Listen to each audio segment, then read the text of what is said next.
Saudara, hari ini kita kembali akan membahas satu tokoh dalam Alkitab yang bernama Yafet. Arti dari nama Yafet itu pemberi. Ayah ya bernama Nuh, Kejadian pasal 5 ayat 32, satu Tawarik pasal 1 ayat 4. Saudara laki-laki itu Sem dan Ham, Kejadian pasal 5 ayat 32, satu Tawarik pasal 1 sampai 4. Disebut pertama dalam Kejadian pasal 5 ayat 32. Namanya disebut sebanyak 11 kali. Kitab yang menyebut ada 2 buku, Kejadian dan 1 Tawarik.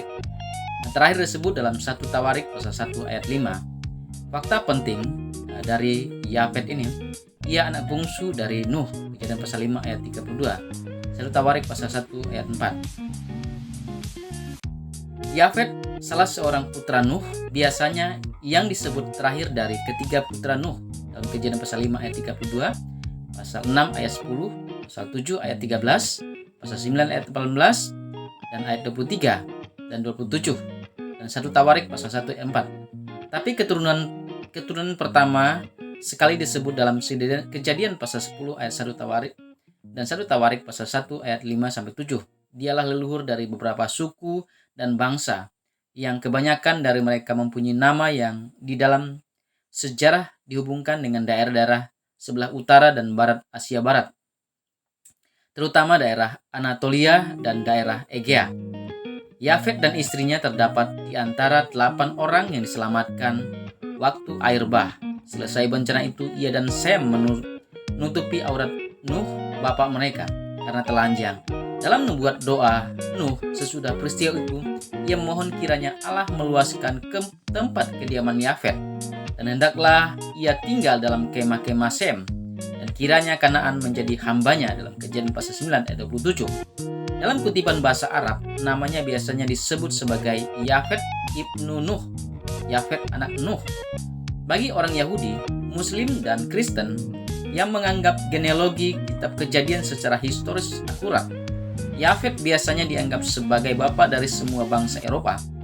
Kaitan antara Yafet dan bangsa Eropa muncul dari Kejadian pasal 10 ayat 5 yang menyatakan bahwa anak-anak Yafet berpencar menjadi bangsa-bangsa daerah pesisir yang umumnya diyakini sebagai kepulauan Yunani. Menurut kitab itu, Yafet dan kedua saudara lakinya membentuk 3 ras utama, yaitu Yafet adalah nenek moyang ras Yafetik, Ham adalah nenek moyang ras Hamitik, Sem adalah nenek moyang ras Semit.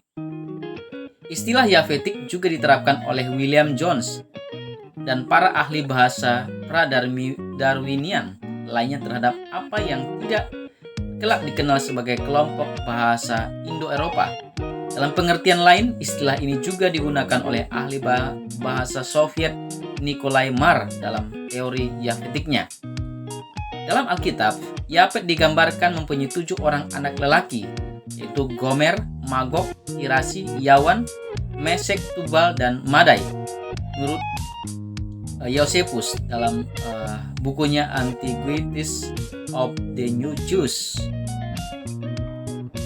Yafet anak Nuh mempunyai 7 orang anak laki. Mulanya mereka menetap di pegunungan Taurus dan Amanus.